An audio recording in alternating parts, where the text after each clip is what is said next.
Good morning po, good afternoon, good evening. Welcome sa channel ko po, Tito Nice Vlogs.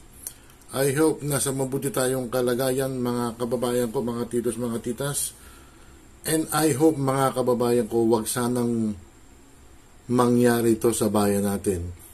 Tayong mga Pilipino, yung sinabi ko isang araw, na matimpiin tayo. Pero pag napuno na ang mga Pilipino, Pangulong Marcos, wag sana mong sapitin ito sa bansang Indonesia, mga kababayan ko, sa halagang 150,000 pesos lang na allowances na dagdag sa mga member ng parliament sa Indonesia. Baka ito ang mangyari sa iyo, Pangulong Marcos. Wag naman sana.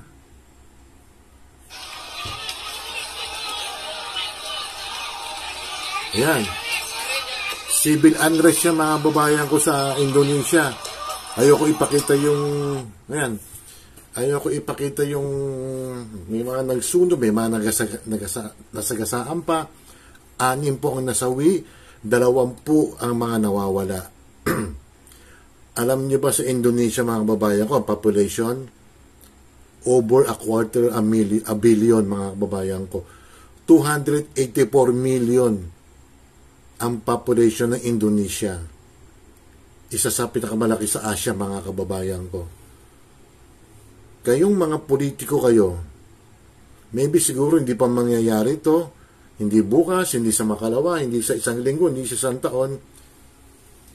May araw na, ewan ko ba, talagang parang manhid na yung mga ibang mababatas natin eh. May pinagtatakpan pa, mga kababayan ko. Tingnan mo, yan, halagang 150,000 lang. Samantala yung mga kinukurakot na iba natin, mga mambabatas. Bilyong piso na, hindi na milyon, hindi na daan milyon, bilyong piso na, mga kababayan ko. Kaya parang, bakit kayo tumututol na ipatawag si Saldico? Ulit ko tanong ko, bakit? Nakinabang din ba kayo sa mga insertions? Nagtatanong lang.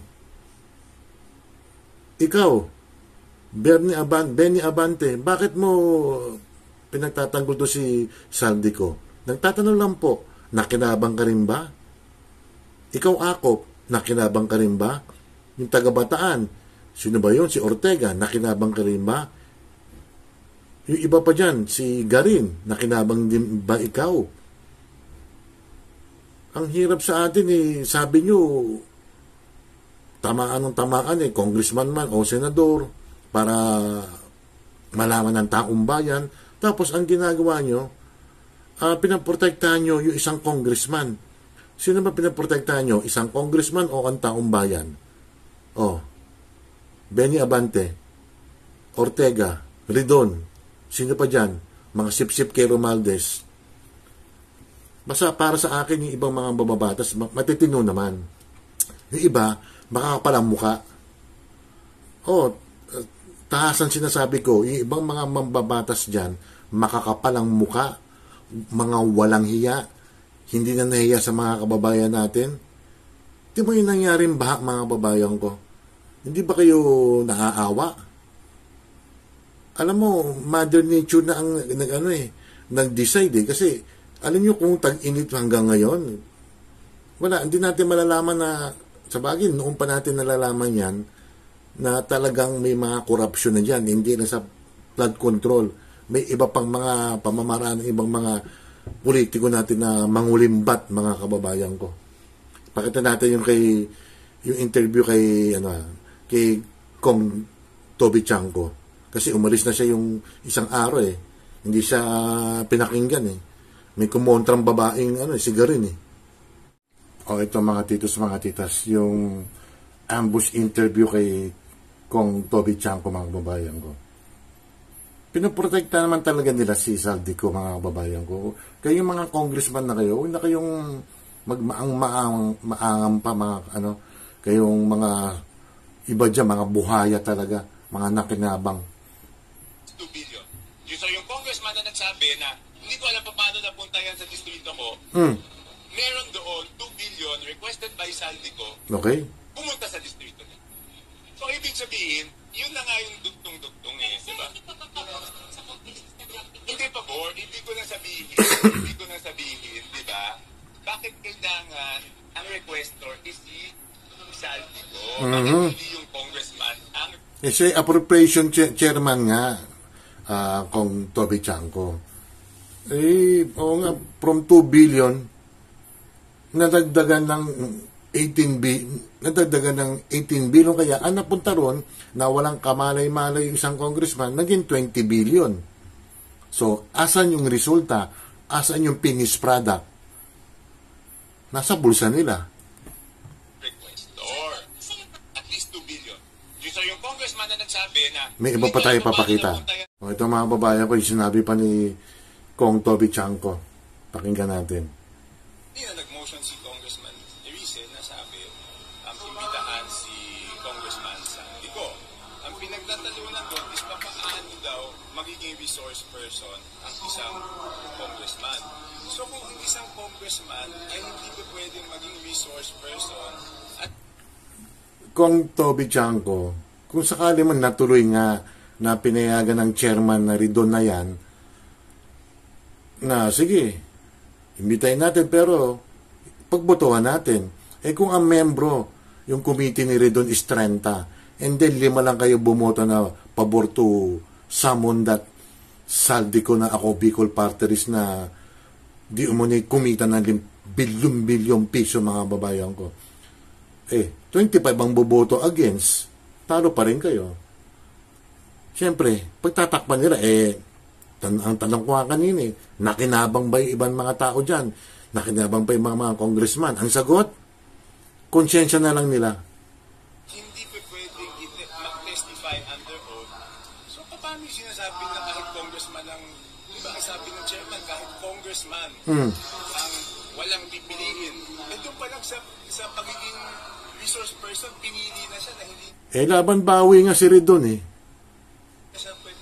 So, how can the committee proceed kung ganun kaagad yung congressman protektado na kaagad? No, talaga, protektado mga babayan ko. Ito yung sinabi ni Uyab ba to, yung taga Davao, yung congressman. Short lang to. Kasi, bakit nga hindi dinidefend yung sinabi ni Congressman Uyab na ito ang pinaka-worst na very corrupt na budget sa entire Congress mga babayan ko. Yung 2025 budget, para sa akin yung ano bang sasabihin kong word? Disastrous.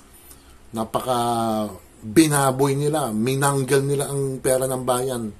Ito yung sinabi ni Kong Uyab ng Davao, mga babayan ko. Nakita yung sa taas. Yan, si Speaker Romualdez na napaka-inosente at saka yung dating chairman na appropriate commission, mga babayan ko, yung Saldicong yan. Ng Bicolano pa naman. Ako ba mga Bicolano, mga bright. Ito sinabi niya. Mas po ako nagsabi, 2025 budget is the most corrupt budget. Hanggang ngayon, wala akong narinig na denial man lang sa previous chairman. Wala, hindi nila di-defend. Hindi, most corrupt na na budget na 2025. Maganda tong budget na to. Walang nagdi-defend. Kasi yung ibang mga congressman, tahimik sila. Kasi di umano, nasapalan sila ng pera. Kaya, yung unang video na to, yung nangyari sa Indonesia, ang Pilipino,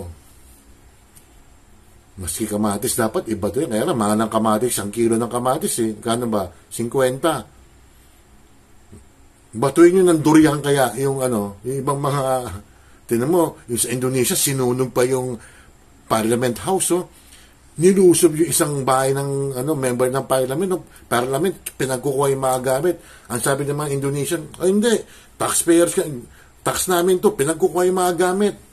Huwag niyong hihintayin kayo mga mambabatas kayo na mangyari sa inyo yan, ha. Sa bagay, mga immune na yan, May mga iba tayong mga kababayan, mga corrupt official, mga mambabatas, hindi ko nilalata, mga immune na, hindi na tinatablan ng kahiyaan.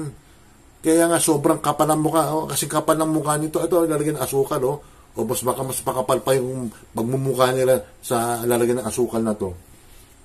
Kaya, yung nangyari sa Indonesia, tingnan mo, nagka-ISIS sila. Oh. Marami kasi sila, maraming population ng Indonesia. 284 million. Tayo, 112 million lang tayo. Watak-watak pa tayo. May mga Pinklawan, may mga Dilawan, may mga Pro Duterte, at ibang mga independent kuno. Kaya, huwag kayo titigil, mag-vlog kayo na mag-vlog. Para, bakit hindi na magigising nga yan, no?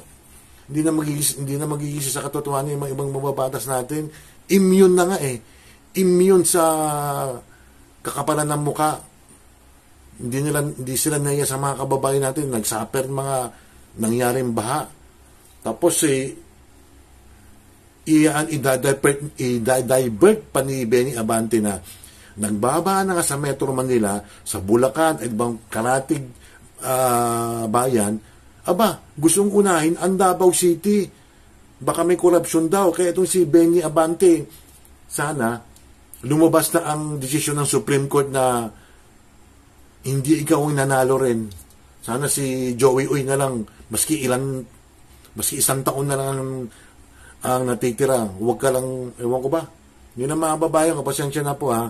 Hindi ko titigilan to mga huwag kayo titigil ha.